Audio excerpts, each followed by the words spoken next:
Welcome everybody, welcome back to my YouTube channel. Those who are new, thank you for joining the family, welcome, and those who are back, welcome back guys. So as you read in the title today, I will be sharing with you my testimony. It's something that happened to me very recent, and I was hesitant in sharing this, but if it's my testimony, it's something to share. So I hope it will speak to someone's heart. I hope it will open someone's eye, to draw closer to God, especially in a time like this. We need God in a time like this, so I hope my testimony will reach someone. If it's even one person, I will be very grateful, so stay tuned.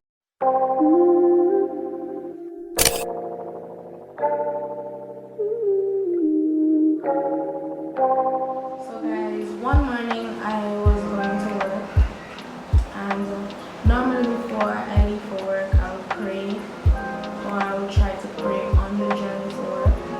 And that morning I was praying on the journey, and I was walking towards my bus stop, and before I reached the bus stop I saw a taxi pass empty, and I was so mad at myself. For those who live in Jamaica, all the taxi system is when you want to go to work in the morning. A lot of people at the bus stop waiting for the taxi, and all of that madness, and you don't want to be a part of that madness.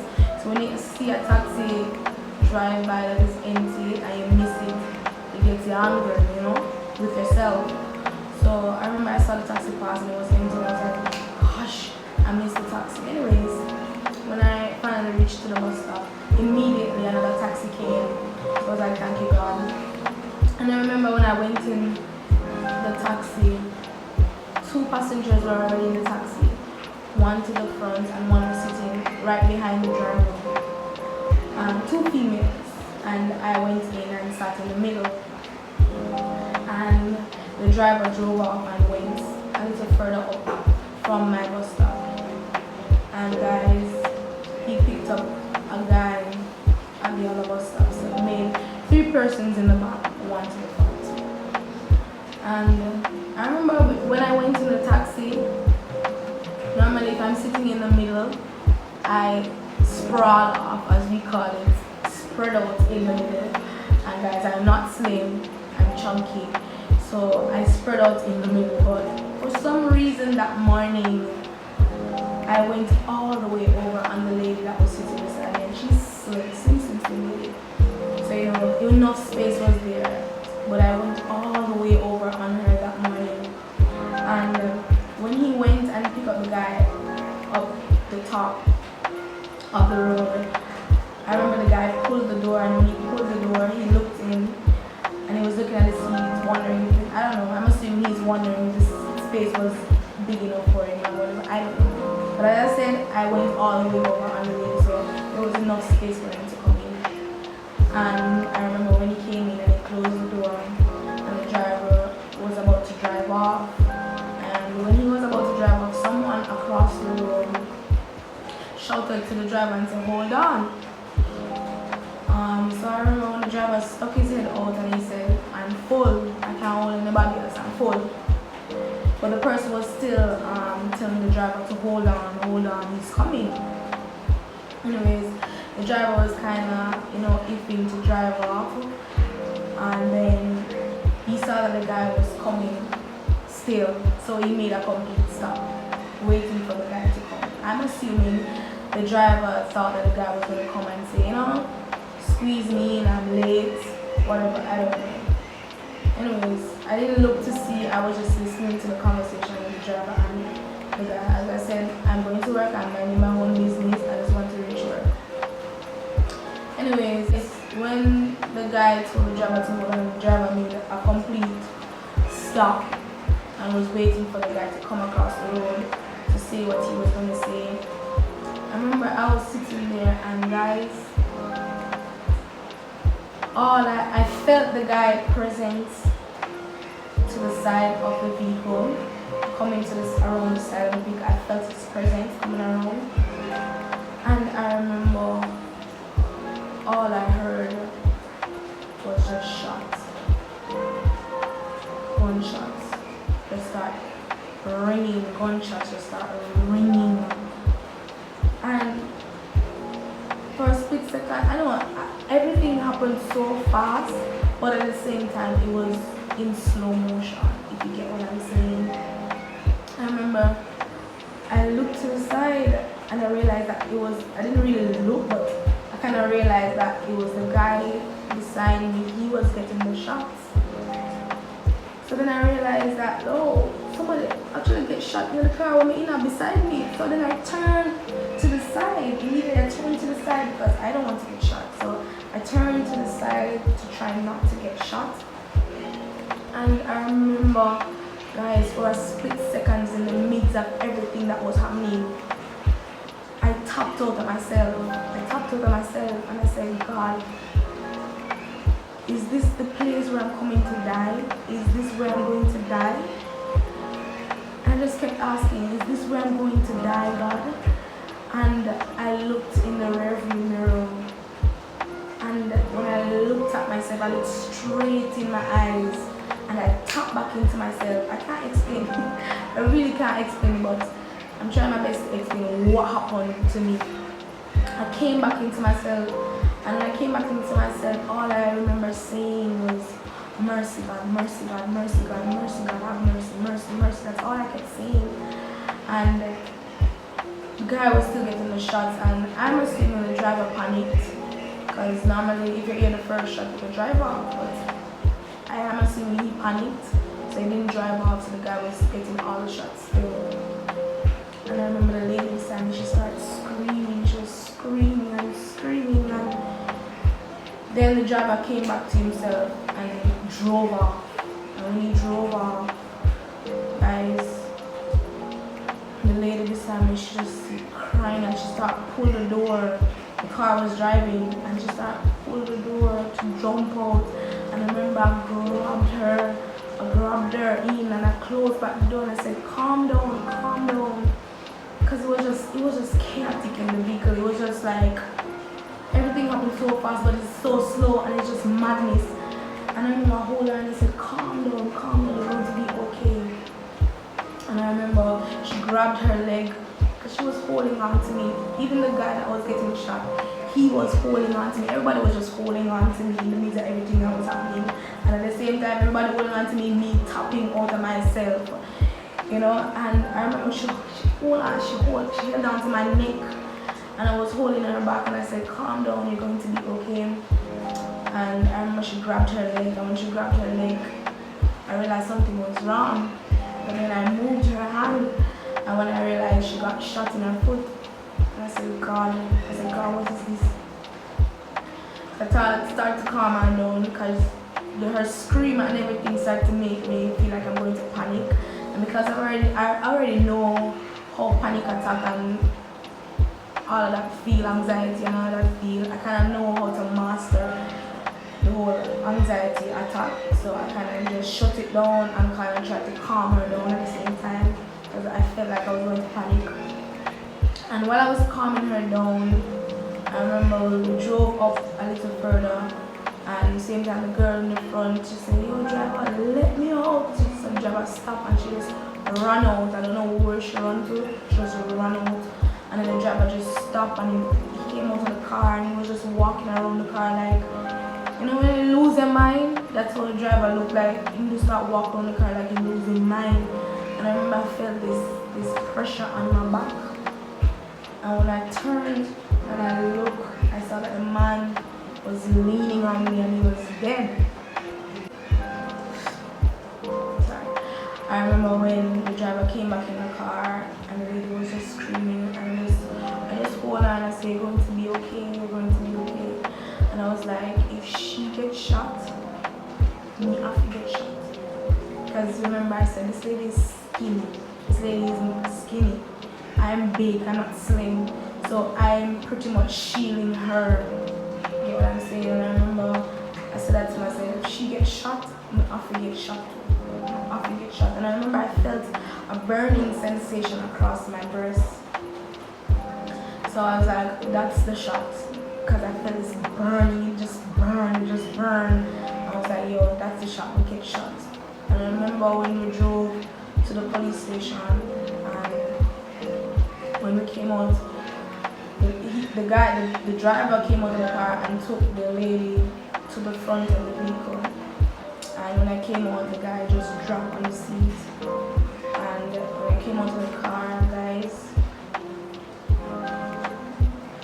I just started crying. I just started crying, because I started to search myself, because I'm like,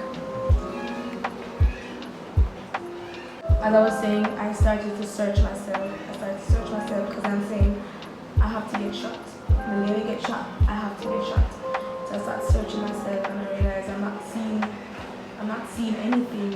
I'm not seeing any blood. I'm not seeing anything. And I just started crying, and I just started giving God thanks. And I'm like, oh, when I get shot, like I'm in the middle. Oh, when I get shot, And I remember I looked at the lady and I said, "You're going to be okay." And she said, "Yes, thank you, yes. But she was panicking. You could see in her eyes that she was just panicking. And when we were at the police station, when I came out of the car, there was no one to assist us. No one. This is the system that we have in Jamaica.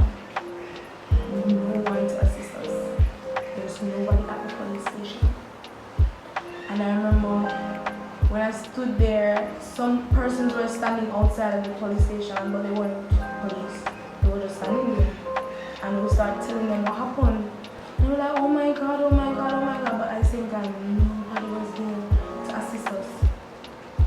And I remember the driver said, "Look, I'm just going to take them to the hospital because nobody's here." And he went back in the vehicle and he drove off and took them to the hospital. And I was standing there, and the first person that came to my mind was call mommy.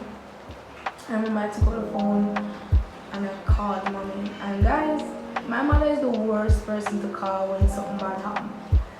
My mother is a panicker. She lose it when something bad happens.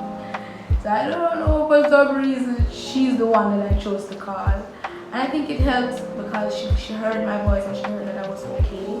Even though what had happened was sad, I feel like it kind of keep her calm that she was hearing my voice. And I remember I called her and I told her what happened, and she just started worshiping. You could hear the panicking in her voice, but she just kept worshiping. She was worshiping, and I started crying. And this is like 5 minutes to me standing at the police station. Nobody to assist us. Nobody.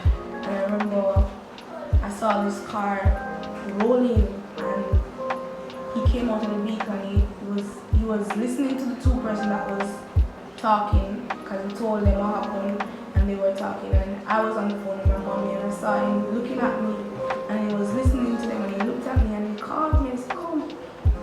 So he was a police, but he wasn't stationed at that police station.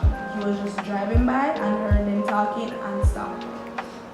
And then I went in and I spoke with him. And I remember he looked at me, he was looking at me when I was talking to him, he was looking at me. And he was like, somebody observe your entire, he was just looking at me. And like you see some ghosts, that's how the man was looking at me, like you see some ghosts. Anyways, he said to me, what happened to your clothes? And that's when I realized that my clothes was ripped and everything. And I said to him, the people them tear me up. I said to him, the people them tear the clothes, because I remember the lady was grabbing on me, the man was grabbing on me, everybody was grabbing on me. So I said, them tear up my clothes. And he was looking at me, I was like, them tear the clothes. So then I told him that I was having this burning sensation to the side of my breast. Because in my mind I'm thinking that, probably somebody elbowed me or what, I don't know. Because I already put my hand around it and I didn't see any blood. So I'm like, I didn't get shot. But something is wrong, So I remember he said, okay, I'm going to step out and take off his shirt and look if something is wrong. And I remember when I took off my clothes, I looked to the side again and I saw that nothing was there. So I was like, alright, somebody elbowed me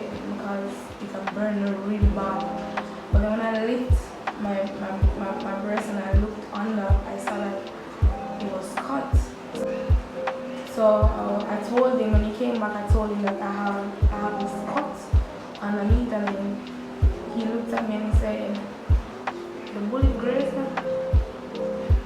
He said, "The bullet grazed me." He said, "When I look at your shirt, even though you're telling me that interior, you realize that I'm not buying what you're saying, because I'm observing you and I see the channel of the bullets." And he said, "Those tears in the clothes, those rip in the clothes, is from bullets." And I just sat there. I just sat there and I was looking at him like, huh? He said, "Those are bullet holes going through your clothes, and that cut you have under there is grazed. You get grazed by the bullets." And I was just like, my God, look, the bullet could have taken off my breast. Even you could have taken off my nipple. You could have just stripped my heart. And I just sat there and I was just looking at him like, and he was just looking back at me like, when this is like I saw, like I said, no man, girl, no, oh, you escape this. That's how he was looking at me. And he said to me, "You're lucky." And when he said that, immediately I shut him down. I said, "Sir, I don't deal with luck." I said, "I don't deal with luck." I said, "I'm blessed. God had mercy on me." I said, "I don't deal with luck." I think when I got home, that's when I took out my clothes and I really looked at my clothes. I saw the impact of the bullet on my uniform. I saw the channel of the bullets on my uniform. And I said, "God, you are so good. You are so good to me. I don't even know the words to express how thankful I was. And I am up to this day. There isn't any word to say to God how thankful I am. And I remember when I look at my bra, when I took out my bra and I look at my bra, I saw the bullet hole that went through my bra. And I said that I didn't get shot. This has to be God. This has nothing to do with me. This has to be God. God stepped in right. Mr. Dead come on my door. Mr. Dead came, and as we Jamaicans will say, Mr. Dead came right at my door. And God said, "Not yet." And when I looked in my bag, because my bag was on my lap, my lunch bag and my handbag was on my lap. And when I looked in my bag, when you look at my bag, you see the bullet holes in my bag. But when I look in my bag, everything was destroyed but my bag. Because I always walk with my bag. Everything, my charger was into, burst into. My book, I normally take my notes or whatever, tear up. Bullet hole, tear up my book. Tear up my book, destroyed my book. All the things were in my bag that was just ripped. And my bag alone stand, not even a screw. And my bag. And I said, "God, this is your will."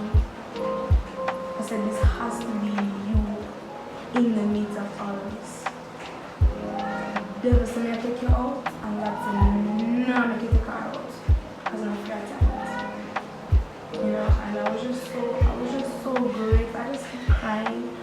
I didn't cry because of what I went through, but I cried because I was protected in the midst of all of that. I was kept safe in the midst of all of that. And funny enough, a couple weeks before the incident happened, I was at church and we were having a little rap session. We have a women's department and we were having a rap session. And I remember I was listening to other people's testimony. They were giving their testimony of what they went through in their life and I hear some drastic things. And I was looking at them, and I remember when I got up to talk, I said to them, not to talk my testimony, but I just spoke. I said, I don't have them drastic testimony if you give. I remember I said that to them. I said, those testimonies that I heard today, I don't have nothing compared to them here. I never go through nothing in life. Because based on what they were saying, I was saying like, I never went through anything in life. And when I think back on that day and what I said, and then I saw what I went through, I said sometimes you need to be careful of the things that we even say, because look at that, immediately I got a testimony. And it was even more drastic than this is even more drastic than what they said. You get what I'm saying? But I'm just grateful to God that I am still in the land of the living and not in the land of the dead. My mommy could be preparing to bury me. My mommy could have buried me now. And I can just imagine how she would feel, But I'm just so glad, I'm just so thankful to God that I'm still here. I mean, we know we all have to die one day, but I'm still thankful it was not at that moment, And a lot of people said to me, because when persons heard, a lot of people reached out to me, and I remember most of the persons were saying, you're soon traumatized, or they might ask me if I'm traumatized, or they might say, we need to go see counseling, and they were saying a lot of things, but when you know the God that you serve, when you hear them saying these things, I just like smile. I say, okay, but I know that in the midst of all that was happening, God didn't only protect me, but He gave me peace. I was so calm in the whole thing. I was so calm. If it was me of myself, but I could probably check in our 21 down Bellevue. But no, man, if it was me of myself, I'm mad. To see that happened right beside me, I'm mad. But God didn't only protect me, He gave me peace to keep me calm in the midst of all that was happening. And to this day, I have that peace because I know I'm not traumatized. I know I'm not panicking. I know it's like it happened, but it just happened. That man came to kill someone in the car, and he didn't care who was getting shot. He was just spraying the car. He was just spraying the car. He didn't care. And the Bible tells us that the heart of man becomes desperately wicked in these times. So if we ever need God, we need Him now. We need that relationship with God now. I hope my testimonies speak to someone, and to prove to you that, look here, no matter what, there is still a God. If we just reach out to Him, He still keeps, He still saves, He still protects, He still provides. He can do it for you, just like He did for me, because He did it for me. He did that, and He can do it for you. So thank you guys for watching. Thank you for listening. You can share, you can like, you can comment, and stay tuned for more uploads.